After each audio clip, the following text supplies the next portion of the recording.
What's going on, everybody? Welcome back to another episode of the Daily Groomer Podcast. I'm your host, Alex Martin, and today we talk to a different type of daily grooming expert. I'm here with John Hewitt. He is a renowned American entrepreneur who is best known for his success in the tax prep industry, having founded two of the largest tax preparation companies in North America. That's Jackson Hewitt and Liberty Tax. Now, you might be saying, this is a grooming podcast. What for professional groomers? What the heck are we doing talking to Mr. Hewitt? Well, let me tell you, in 2018, he left the world of tax to found Loyalty Brands, a group of franchise businesses, one of which is Zoomin Groom. You may have heard of it, may have not. John's going to fill us in on it, but they have done very well. Over 80 plus vans nationwide. Hopefully, John doesn't fact check me on that one. With over 54 years of experience in business, John is here today to share more about his journey through business, Zoomin Groom, and what it takes to win in your own business. Welcome to the show, John. Thanks, Alex. It's a great pleasure. Well, I really appreciate you joining us, man. I hope that intro was up to par. You have so many things, so many stories in your life that it's hard to encapsulate it into just, a brief 20-second intro there. But I mean, give us like a, kind of a from your eyes background on your journey from tax to where you're at right now. Yeah, if I can, and I'll take about 3 minutes and give you my whole 54 years. Awesome. I've been incredibly blessed. I started doing taxes when I was at the University of Buffalo at H&R Block, and I liked it so much that I left University of Buffalo, and 12 years later, I was running 250 H&R Block locations. And my dad was the CFO of a public company, and he liked the little Apple computer that he bought by mail better than the mainframe that was running his public company. And so he decided we should computerize taxes. So in 1981, we both quit our jobs and built the first tax software for an Apple computer. No one wanted it, way ahead of its time.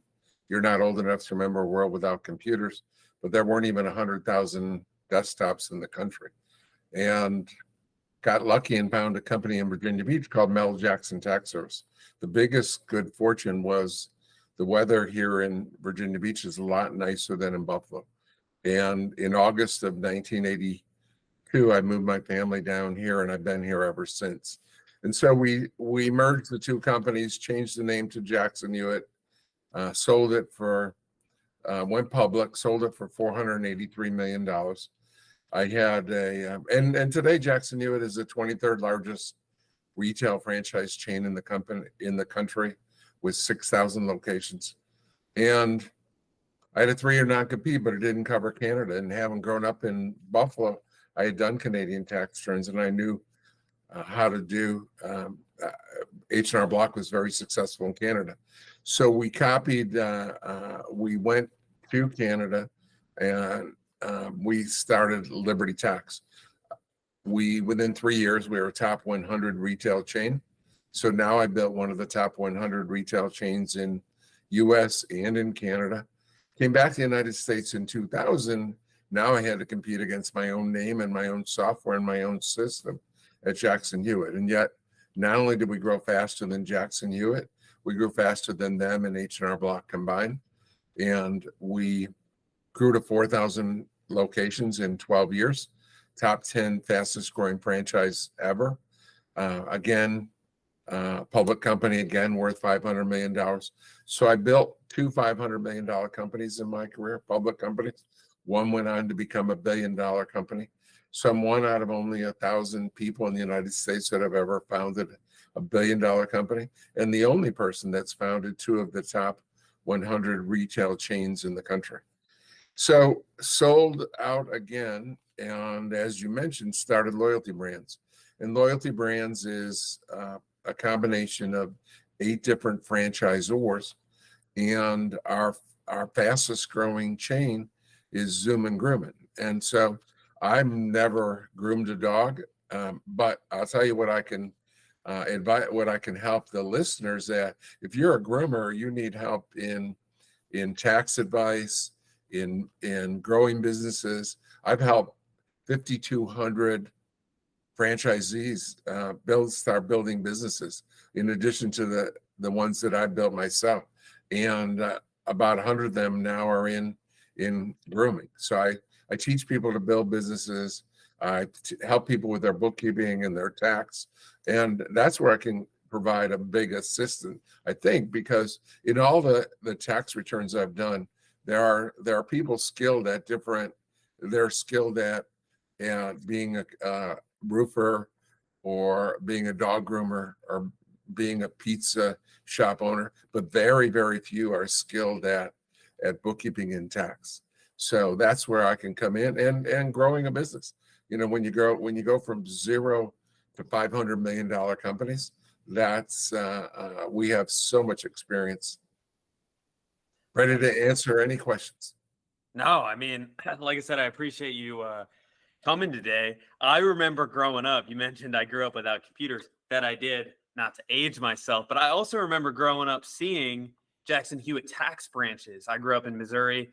I remember seeing one. We had a corner right next to our house, and it was almost like a sticker shock, John, when I realized that you guys were also the ones behind Zoomin Groom and to get you on today. So, to go to 2018, I mean, I know you've got, I would like to dive in maybe to some of the wins and losses through your business career towards the end of the podcast. But to get up to speed in 2018, when you founded Loyalty Brands, obviously you said Zoomin Groom is one of the fastest growing franchises in there. What was the thesis that you were looking for in franchises with Loyalty Brands? Why Zoomin Groom? How did that come to be? Well, all of our brands they had to have integrity. They had to have a working model, and they had to be part of an industry that was growing. And we really acquired Zoomin Groom 3 years ago. And I've learned so much about the pet industry. I just love the dynamics of the pet industry. And especially, and I think COVID gave it a shot in the arm, that 10% more Americans own pets now after COVID than before COVID, because they're all at home and wanted a companion. And so I've been in an industry, this is my 55th tax season, and I've been in an industry that grows by 1% a year. The pet industry, and that includes everything. That includes grooming and sitting and dog walking and poop picking up and food delivery and veterinary. I mean, it's growing by double digits. And so I love the industry because it's growing so rapidly, because pets are the only unconditional love you're ever going to get in your whole life on earth. And people, they did a survey recently, and they asked parents which they like better, their children or their pets. And 2/3 of them said their pets. And so I'm glad they didn't ask them whether they like their spouse better than their pet. I'd be afraid to hear that answer. But and there's no brand name. And I've been competing in an industry where H&R Block is a household name. But in my industry, or in pets, we're in mobile grooming, and both in mobile grooming, there's no national name. And so we are on track by December of this year, we're going to be the number one largest mobile pet grooming in the United States. Now, I never had that opportunity at Jackson Hewitt. Together, both Jackson Hewitt and Liberty got to 10,000 offices, to Block's 9,000, but neither one of them by themselves got to be bigger than Block. So I love the industry for many, many reasons. And it's, I learned a long time ago that in 1776, Benjamin Franklin said there's two certainties in life, death and tax. And then 35 years ago, Dennis Waitley said, no, there's one more, and that's change. And that's for sure. But I'll tell you, in 2023, John Hewitt says pets is the fourth certainty in life. I absolutely love that. You got death, taxes, change, and pets. I love that. And John, we won't ask you any of those questions about who do you like more, your spouse, your kids, or your pet. We'll keep those off the podcast agenda for today. Thank you. But no, I am curious. So that's incredible. And I think a lot of your insights are echoed here within the community, that not only from a love and affection standpoint, pets are here to stay, but from a business perspective too. I mean, that's something that that's an industry that makes sense to compete in. Then I'm curious. You said with Zoomin Grooming, there's no mobile pet brand name. When you got walk me through the process of looking at pet businesses when you were originally pre-acquisition of Zoomin Grooming. Were you specifically looking for a pet grooming business, a pet mobile business, or was it just we want to be in pet, or did it even just stumble upon your lap? I'm curious what your framework was going into that acquisition. It was as in a number of huge breaks I've got in my life, it was stumbled into the industry. So we weren't specifically looking into pets. I mean, we're in other industries like staffing and home inspections and roofing and little medical school where we teach children about medicine, but we stumbled into it. So a huge opportunity. I've been so blessed in my life with opportunities like that. I mean, that's incredible. And now being on the inside, I'm sure you've been able to realize, as you just said, how big of an opportunity this is. Have you questioned mobile versus brick and mortar now, knowing Zoomin Grooming? Have you built up a confidence and belief that mobile grooming is the way? Or again, is it just kind of the cards are dealt and it's like, you know what, if I was to do this again, maybe I'd look at brick and mortar, maybe I'd look at the retail fronts that you so well know. I'm curious now your insight there because you are a retail guy at your core. Right. We're growing Zoomin Groom by leaps and bounds. We're adding about 10 new franchises a month.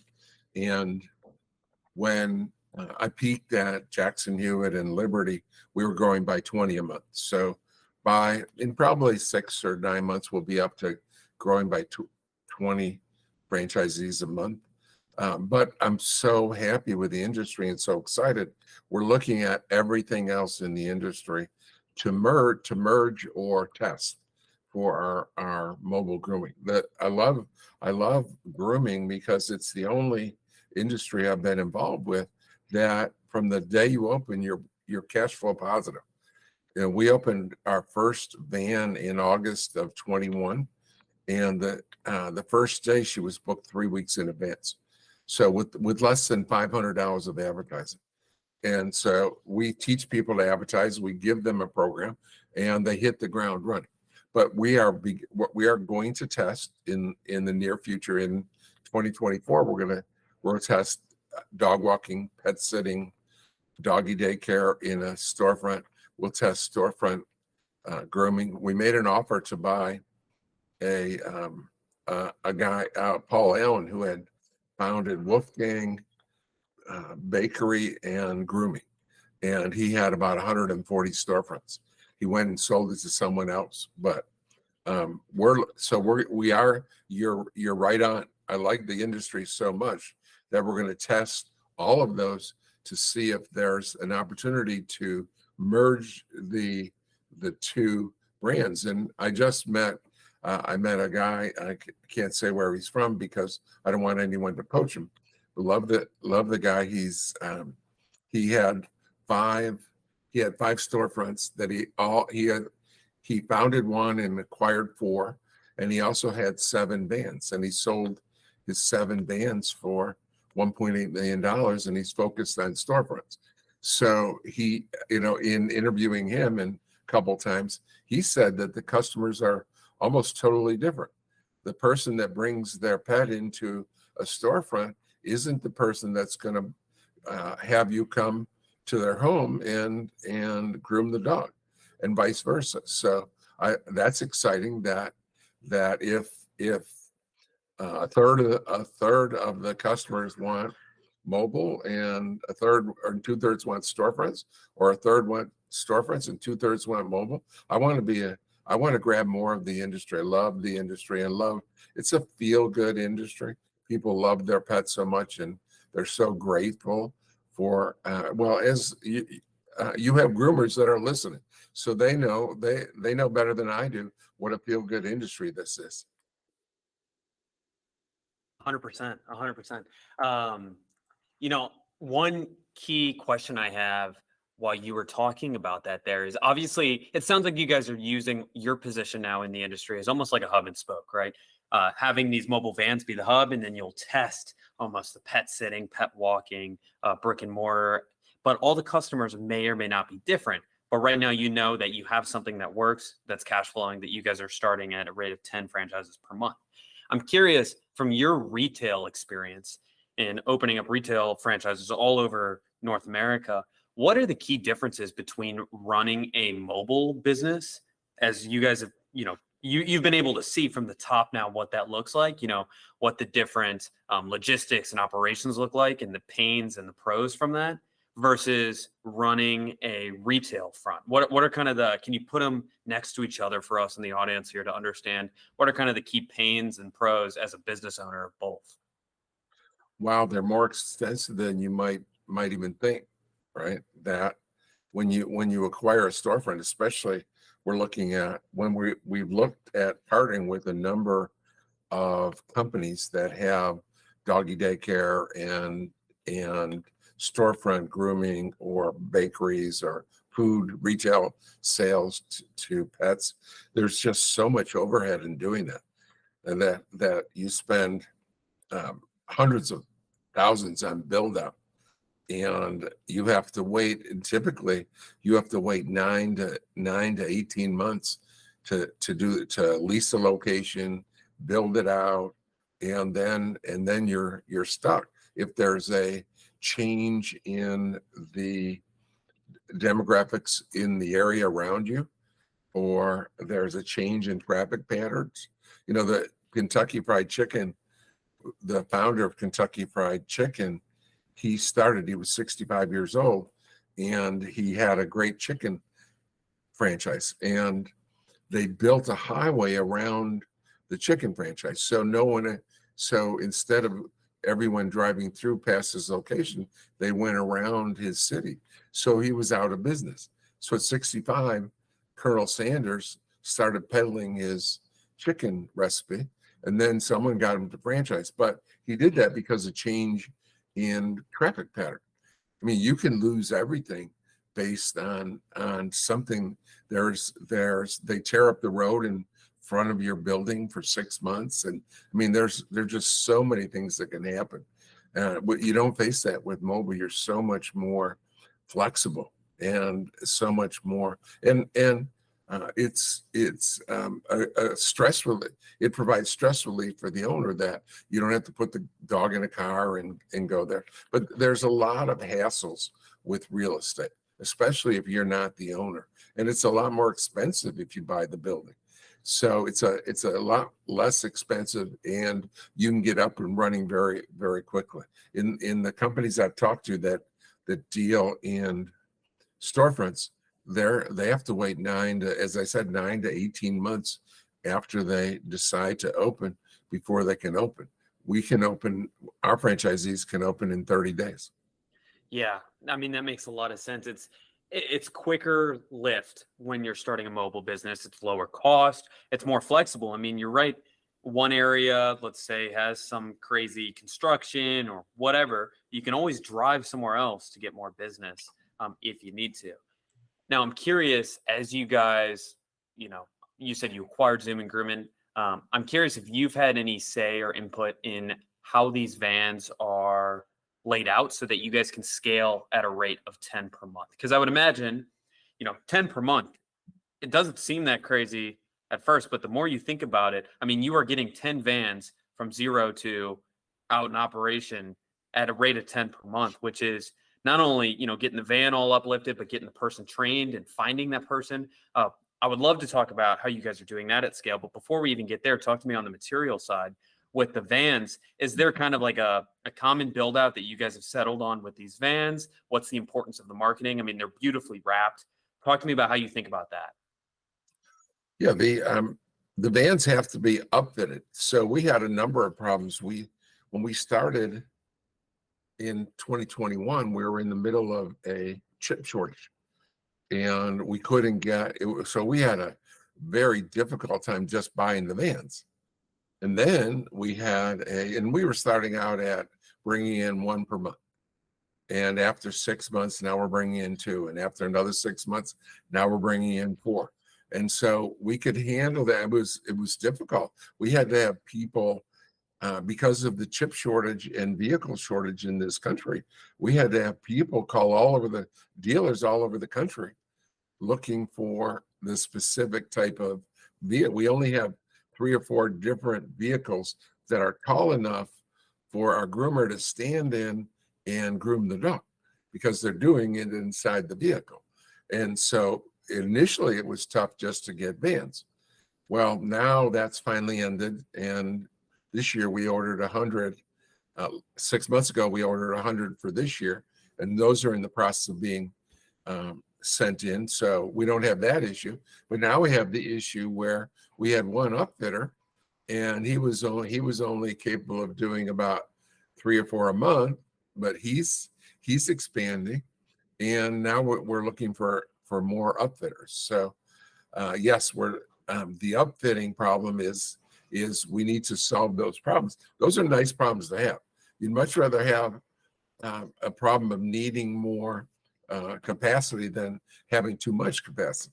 So those are our problems. And again, I built 2 companies from 0 to $500 million of value, from 0 to 500 employees. So that's my specialty, is building companies. But yeah, there's a lot that goes into that. Nothing is simple. You know, God didn't put anyone on earth to skate through easily. Absolutely.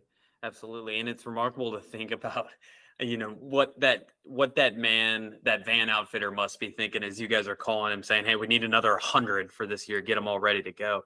I'm curious, was he previously outfitting grooming vans, or did you guys come to just a van outfitter and say, hey, we're doing this van mobile grooming franchising, we'd like you to build them to this spec? He had started a couple of years before we found him. So Okay, that makes a lot of sense. since then, we found a couple of mechanics / engineers that are learning to become outfitters. So That makes sense. we're Bring it creating inside. exactly. Yeah, that makes sense. You get up to a certain level, you start bringing the expensive costs and the expensive lead times in-house so that you can control that a little bit better. Now, what was interesting to me is you said the supply of operators was outpacing, or the demand of operators was outpacing the supply of vans. So talk to me about some of those early efforts that you guys did to go from 1 to 4 to 10, now on to 20 of qualified operators ready to roll and hit the streets. I'm not sure what you mean by qualified operator. You mean vans or people? People. Okay. Yeah. Well, I'm an expert. Remember, I brought in my career for 25 years, I brought in 20 franchises a year. I brought in 5,200 franchisees. So, someone else must have done that. I don't know anyone that did that, but I'm an expert at finding those people that this opportunity is right for. And it's not about when you bring in a franchise, it's not about selling them anything. It's about finding the right person that wants to be self-employed, that wants to be in an industry, that it's the right time for them in terms of time in their life. They can afford to take a risk. They have financial responsibility to be able to do it, and they have the right motivation. And the beauty of this industry is, of all of our approximately 100 franchisees now, and that's growing every day, right? As we bring in every week, we're bringing in more people. Only less than 5 of them are groomers. Most of them are hiring groomers. So it's just finding people. But one thing is common in every franchisee that I've met is they all are pet owners. I think they all own dogs, 1 or more dogs. So they have a love for the industry. Yeah, what you kind of have to do to be successful in the space, I think, or at least it makes it a lot easier, right? But that is really interesting to me that most of I think you said, yeah, majority of the franchise owners are non-groomers themselves. So they might own 2 or 3 locations, but they will hire groomers to fill that one van. Is that right? Yeah, fill the van typically, in each location. yeah, typically because the van is going 7 days a week, we'll need 2 or 3 groomers Wow. for Okay. each Got it. van. Got it. And so that you kind of brushed over that, but that's a pretty powerful insight because I think, or at least most of the mobile groomers I've talked to are not running their vans 7 days a week because they are the only groomer. They are the business owner. It's kind of an owner operator type of situation where they are not only doing the scheduling at night, but they're showing up doing the groom and moving forward. You guys are doing it 7 days a week with 2 or 3 groomers in each van. That unlocks, 2, 3x revenue potential just right there out of that one van. That's exactly right. And in having done tax returns for millions of small businesses in my lifetime, the biggest disease I think of in American management is lack of delegation, the inability to delegate. And the people, that's the biggest mistake I've seen in poor performers is they have to do everything themselves. And so it's good for us that they aren't groomers because they don't make the mistake of going out in their van all day. They're involved with marketing and managing their business. They work on their business and not in their business. And that way they can have multiple vans. No, you could not be more correct. And one thing that I think happens a lot in this industry is exactly that we wear both hats of, okay, if I'm the owner, I'm also going to be grooming. And so I might groom all day and then spend 5 hours a night trying to get more customers or trying to schedule my staff, etc. You're not fully, locked in. You're not fully performing at your highest caliber. And even, externally, you might only be working then 5, 6 days a week, not the 7 days a week and doing 12 hours instead of 8 because you've got multiple people. That is super true. One question I have for you with that is how do you keep quality up to par when you start delegating? What is the process? You're a process guy. What is the framework and the mental model you use to make sure quality is maintained, that high quality is maintained as you begin delegating?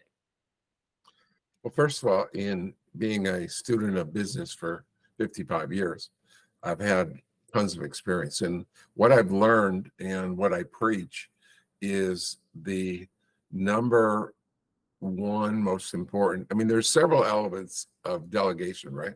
You find a person, you give them instructions, and it's easy to give instructions, right?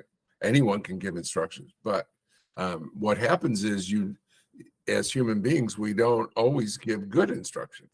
And even if they're good instructions, the other person isn't always good enough to understand the instructions. And so what I've learned in my career is that the most important part of delegation is inspecting your expectations. You can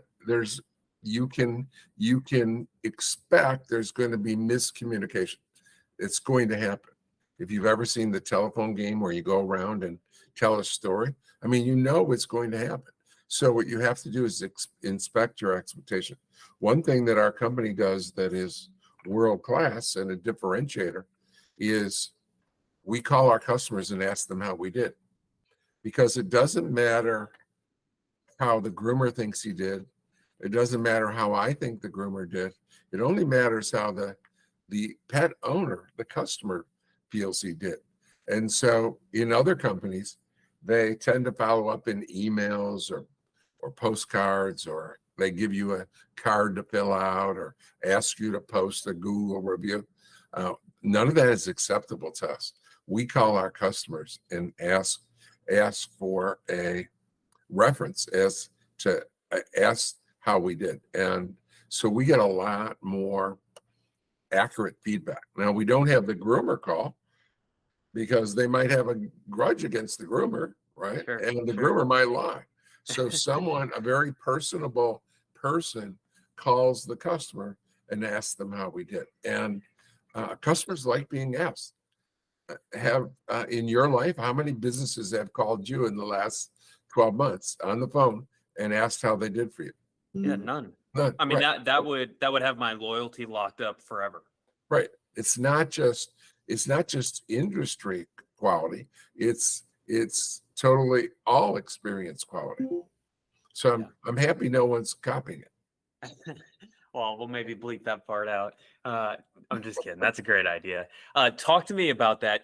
One question I have on that is, again, you are a franchise scaling expert. I mean, process optimization forwards and backwards, building teams to meet certain demand. How do you organize a team like Zoomin Groom? Do you have a dispatch team that's making those customer calls and handling customer inbound? Do you have a scheduling team? Do you have you obviously have the owners separate from the actual groomers. Talk to me about how you lay this stuff out for max efficiency and how you think about it. Well, it's it's easier than you might think for this reason, that once you get up and running, most of your business is reoccurring, right? So initially, when you're starting, every customer is a new customer. But then the vast majority of customers are going to come back at whatever it is, every 6 weeks or 8 weeks or 12 weeks. So you're reoccurring. So it's a lot once you're up and going for a year, only the new customers are a little difficult to schedule. So we have incredibly special scheduling software that identify where the customer lives and knows when the van's going to be in that area, right? Because the biggest way to lose money is have 40 minutes between grooms in two different neighborhoods.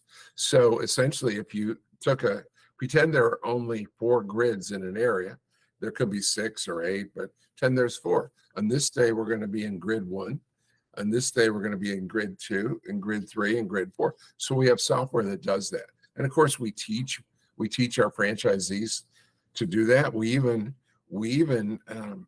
some of our franchisees aren't good at it for one reason or another. Might one or two have a language barrier. They have an accent. And so what we do is we encourage them to find someone who is good at it, but we will get on the phone with them and schedule the appointment. So we do role playing, but role playing isn't as good as actually physically taking the call with our new franchisee on the line. So we guide them through every step of the operations. No, I mean, that makes a lot of sense. It's really great to hear from someone like you that something that makes your business run is that recurring customer, because I don't think enough time is spent. Even, you don't have to be a business of your scale to really focus on making sure that you have that recurring customer, because it makes business, whether it's small or large, that much easier. And you only have to win that customer once. Winning customers and new customers, as you said, it's a lot harder than keeping them. And so it's like, if you can keep them and you can convince them to stay, I mean, life becomes a lot easier for you. Business becomes a lot easier. I'm curious, when you guys are rebooking these people, you said 4, 6, 8 weeks, etc. Are you booking them dead on to the appointment, or is it tie into what you were saying about the areas, saying, hey, in 4 weeks from now, in the first part of the week, we're going to be in your neighborhood. We'll give you a call when we're close. I guess you lost me a little bit with the grids and stuff like that. Yeah, well, the grid is for when they're a new customer and they come on board. Once they're up and reoccurring, then we're going to make a call to them. We ask them, how often would you like, or how often do you have your dog groomed? Because most of the dogs have been groomed before. We're taking customers from other businesses.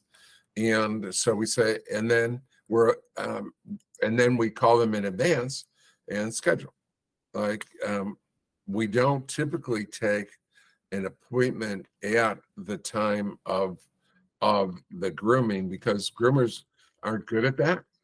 They're good at grooming. Not all of them are good at our groomers are incredibly good at pets. They're not all good at people. And so, heaven forbid that they ask for a referral. I don't know what I would be curious. What's your opinion? You are reaching out to groomers. What's your guess as to what % of groomers do a good job of asking for a referral? It's got to be pretty low. Again, we're in a fortunate environment, as you mentioned in the beginning of our conversation, where there is so much demand, where any desire to do an extra thing like that, especially when it has to do with customer relationships, kind of flies by your ear there. From our testing and experience, it's less than 1 in 5 groomers is good at asking for a referral. And Oh my there gosh. there was an interesting book I read. I read it because it's close to my tax business. It's called Guerrilla Marketing for Accountants. And this accounting CPA firm wrote the book, and they called they checked with all their customers and said, how many of you were happy? And 95% were happy. And they said, well, how many of you referred someone? And less than 40% of the people had referred anyone. They said, well, why didn't you refer anyone? And no one asked us. We didn't know you wanted more business.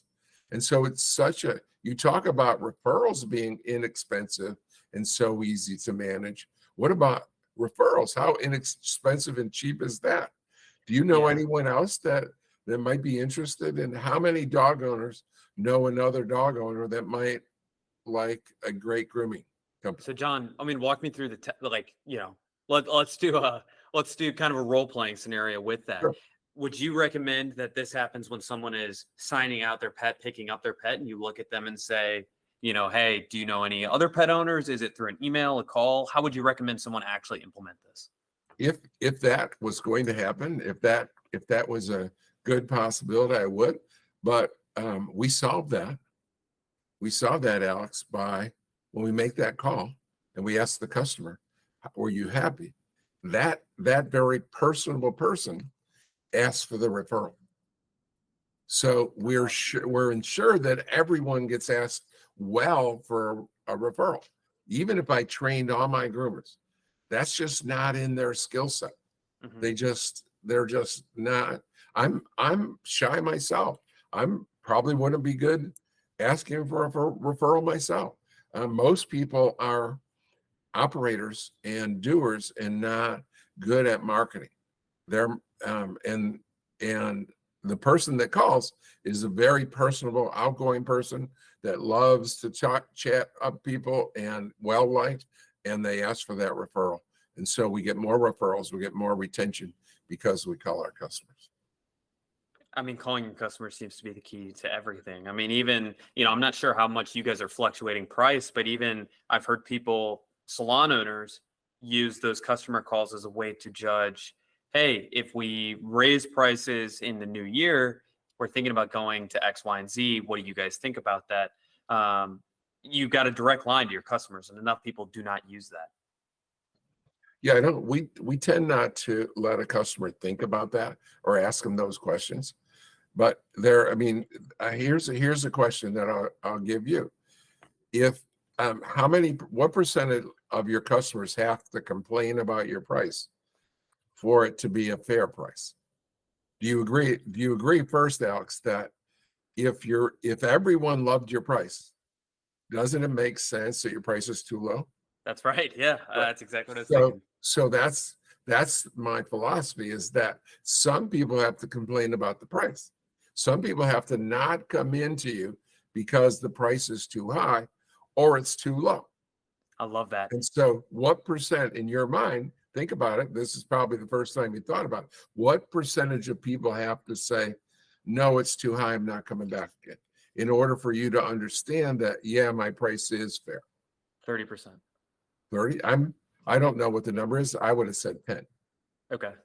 So I guess I was thinking maybe 30 is a little bit too high, maybe 20 or so, because you're right. You want a little bit on the top side of people saying, no, that price is too high for me. And a little bit of buffer on the bottom side saying, no, like, okay, yeah, I love this price, I right? pay double, and everyone else, double, right? yeah, everyone else kind of sitting in the middle where Right. they think in their head, whether they tell you or not, that it's fair. Exactly.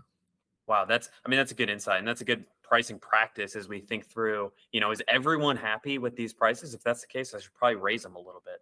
Yeah, what percentage of your listeners do you think know that their price is right on target?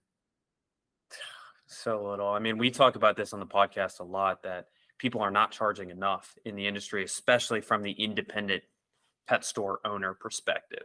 A lot of our business owner listeners own somewhere in the range of 1 to 3 stores. And I encapsulate stores with mobiles or salon fronts. And I would say upwards of 75% of our audience probably isn't charging enough. Exactly. When we go to look at we've converted operators, mom and pops, into our franchise, or we've looked and we bought some, and we're looking at buying storefronts. And I would say that 90% of them are undercharging what would be considered a fair price to the customer. It's not my opinion.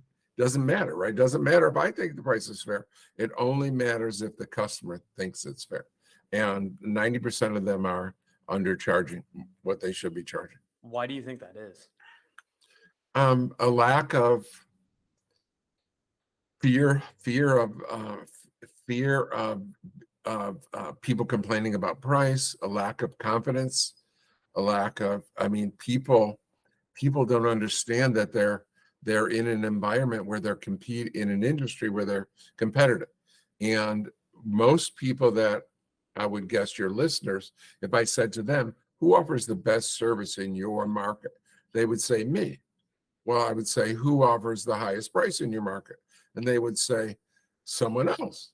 Well, I'd say, shouldn't the best price get the best, or whoever's getting the best service, shouldn't they be able to charge the best price? People are willing to pay more for service, and others don't understand that. They don't value what they bring to the table. It's a matter of self-confidence and that simply self-confidence. I mean, John, you're speaking too much truth right now. Listen, before we wrap up, your book out there called I Compete, for anyone that wants to learn a little bit more about John and read about some of his wins and even mistakes in your life. I haven't finished the full thing yet, but I was able to peruse it, the weeks leading up to this call. I want to leave our audience with some of those mistakes that you shared in that book, as kind of, a humanizing effort with, you're here, you've been speaking so much truth about how to successfully run your business. And a lot of us might be in the shoes of, okay, well, it's easy for John to say, I mean, he's done this for so many years. He's sold, 2 companies, etc. But in your book, you share some of those more humbling mistakes where, hey, I'm not perfect. I don't know what I'm doing. I just kind of keep putting one foot in front of the next to keep going. So I wanted to share some of those on the podcast. Do you mind leaving us with 1 or 2 stories from mistakes that you've made in your career that have really shaped who you are or how you think about things?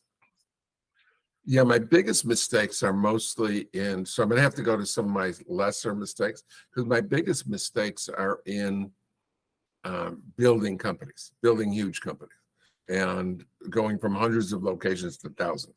So I have to leave you with smaller mistakes that are customer related, for example. And what I learned is that, or here's an example, that people are afraid of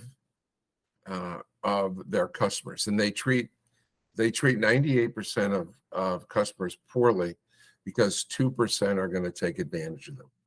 And so I learned a valuable lesson in 1975 when I was a district manager in Corning, New York. I decided that always honor a money back guarantee, full money back guarantee. And what people lose sight of is, pretend a groom was $100, right?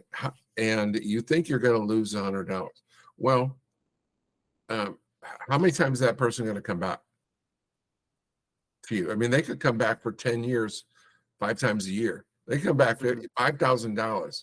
You won't give them $100 refund because the dog got nicked or they said something that wasn't true.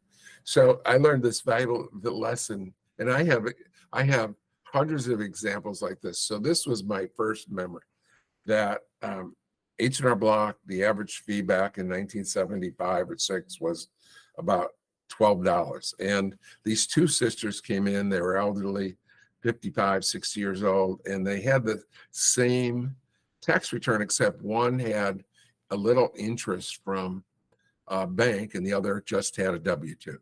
Now, when you have a tax return, you have to fill out, back then, you have to fill out an extra schedule for the interest, and it was like $2.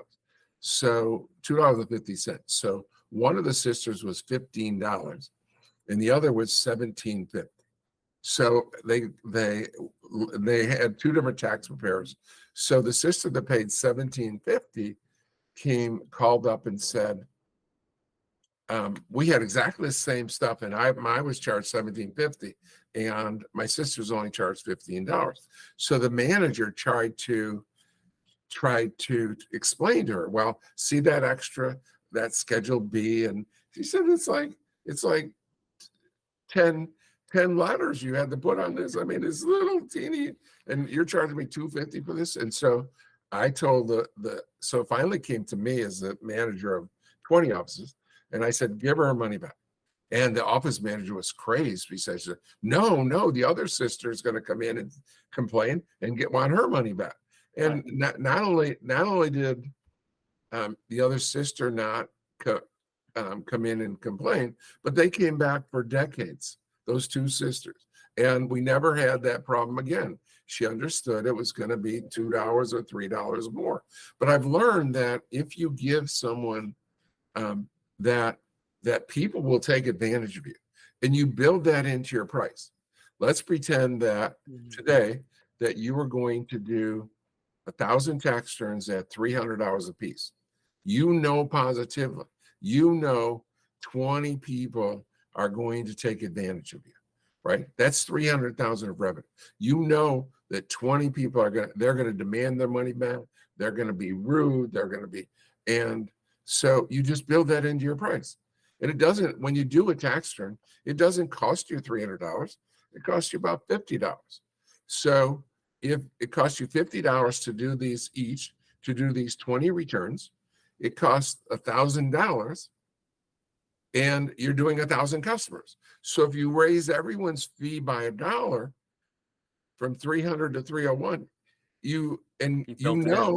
it's sort of like in a grocery store, when you get a bushel, when they buy tomatoes or apples, they buy apples, right? They buy a ton of apples, and they know they're going to have rotten apples, right? They're not all going to sell. So they build it in the price, right? So if 10% of the apples spoil on average, they have to raise their fee to cover that spoilage. So it's spoilage. And so you build that into your service. Isn't your service far better because you don't have those complaining people? You don't feel bad. Your franchisee or your taxpayers don't feel bad. Your groomers don't feel bad. If once a month someone's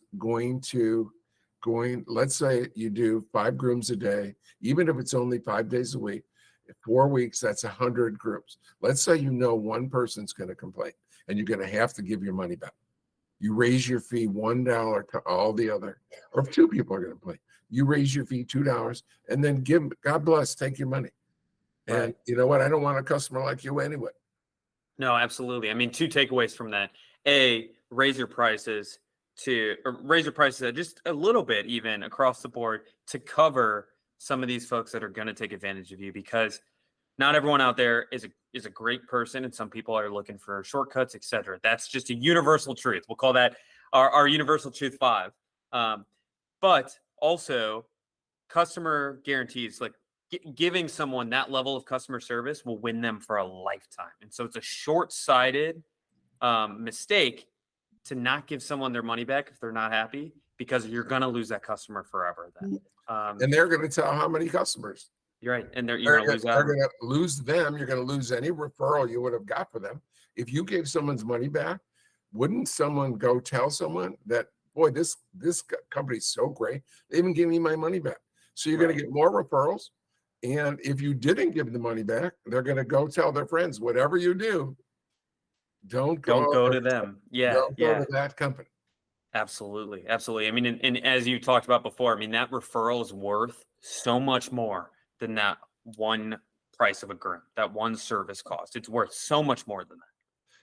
And your profit's like 40-50%. All they have to do is come back one more time. And they pay for the money you lost. Absolutely. I heard a quote. I cannot remember who said this, but they they said the best way to find your super customers is to make your angry customers happy. It's not to turn your like already happy customers into super customers. It's to find those angry customers and do stuff like that, little acts of service. That's your easiest route to find your super customers. You can turn them loyal in a second. Alex, there's been all kinds of studies. If you look at a retention of someone who never had in any service business, someone who never had a problem versus had a problem and got it solved, the retention rate is 10% better of someone who had a problem and had it solved than someone that never had a problem. So that's a treasure there. And that's another thing you get, Alex, when you call customers, because some customers aren't going to complain. They'll just never come back. But if you call them, there's a good chance they'll tell you the truth. I love that. I love that. My two big things ringing in my head as we leave this podcast are to call your customers and to raise your prices. John, you are amazing, man. It's been a real pleasure to have you on the podcast. You have built some incredible businesses, and then what you're doing with Zoomin Groom right now is an inspiration for us all. I'd recommend everyone to read John's book, I Compete. As I said, I'm working through it right now, and it's been an amazing read. John, if people want to learn more about you, where do you recommend they look? Well, I'm on Wikipedia. I'm on but I will send anyone a free book that from this podcast if they send me their address. It's just John, JOHN at loyaltybrands.com. I'll send you a free book. Amazing offer, man. John, it's been a pleasure. Can't wait to have you back. That's the pod. Thank you. Look forward to it. Thanks, Alex.